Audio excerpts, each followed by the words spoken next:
सो या कल तक हमने चेंजेस पढ़ लिया था. अब हम लोग पढ़ते हैं discussion. This should be R C wait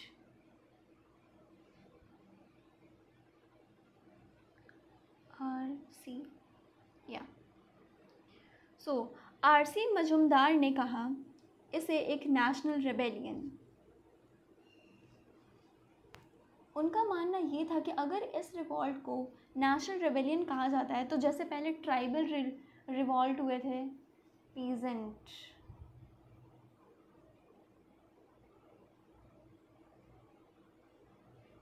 movement, tribal revolt में संथाल, मुंडा रिबेलियन, ये भी तो बहुत बड़ा रेवोल्यूशन था. तो इन सब को एक नेशनल रेबेलियन क्यों नहीं कहा गया?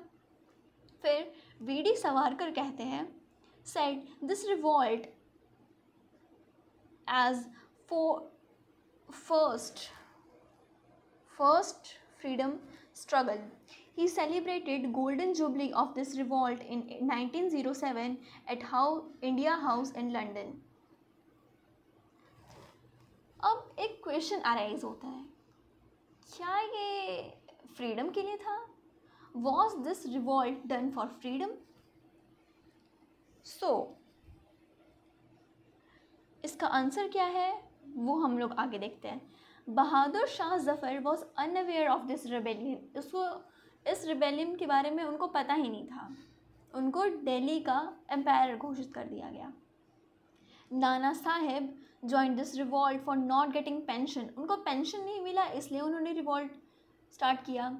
रानी लक्ष्मीबाई के पास एक स्लोगन था, I will not give Jhansi. उनको झांसी नहीं देना था. तो क्या इससे पता चलता है कि वो एक यूनाइट हो गए एक फ्रीडम स्ट्रगल कर रहे थे? Of course no. So basically this revolt was for their self. There was no feeling of freedom and the patriotism. So we cannot call it as national movement as per the discussion. But Dr. S. Sain says that a rebellion is started from a small group of people. At that time, everyone was having a different opinion for this revolt. But in our Indian freedom struggle, this revolt plays a crucial role for the rise of the nationalism. Now the conclusion. The reason was not only the greased cartridges but also the colonial exploitation of 100 साल. 1757 में batten club Plassey हुआ था और उसके बाद ही land revenue system establish किए Britishers ने. उस टाइम से लेकर अब तक 1857 तक ये 100 साल का एक्सप्लॉयटेशन का ये हुआ रिवॉल्ट. इसमें फार्मर, टेनेंट्स, लेबर, ट्राइबल बहुत सबके सफरिंग्स थे. Revolt of 1857 was a milestone in the path of independence. It provided first expression of nationalism. ये कुछ फैक्ट्स हैं, आइए इन सबको देख लेते हैं.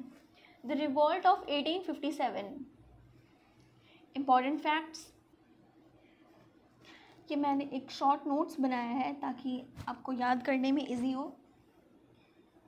1857 के टाइम के ये कुछ पोस्ट्स हैं और ये कौन थे ये हम लोग जानते हैं. क्वीन थे विक्टोरिया, प्राइम मिनिस्टर थे इंडिया के पालमर्स्टन, गवर्नर जनरल थे लॉर्ड कैनिंग, प्रेसिडेंट थे मंगलस, कमांडर इन चीफ थे George Ennison, chief of Delhi थे विलियोनी.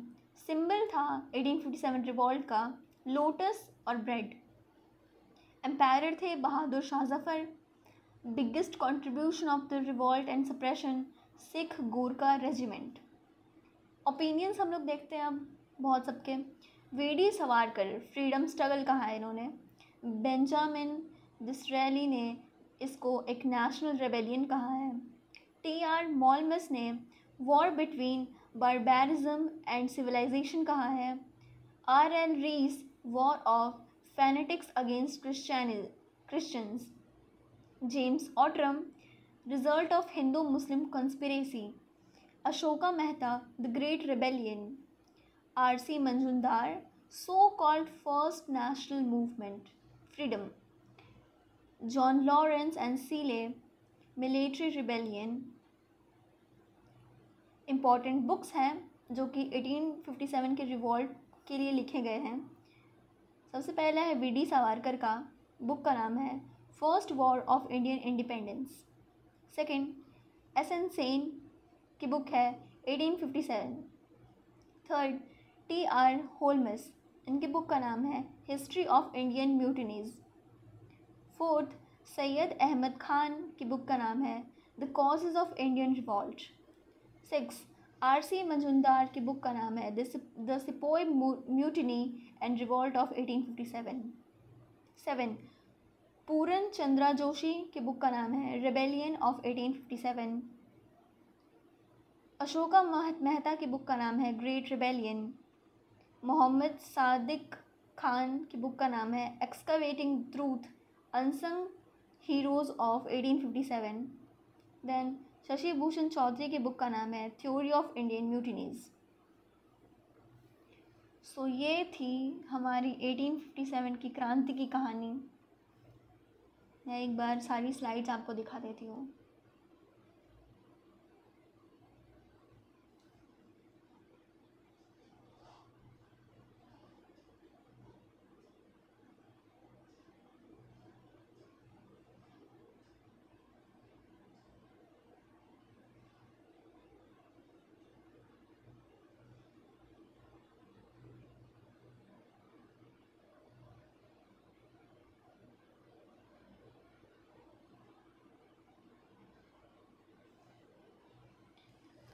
So 1857 revolt is completed. Now next topic is establishment of Congress. ये हम कल देखेंगे. So bye bye and all the best for your BPSC preparations.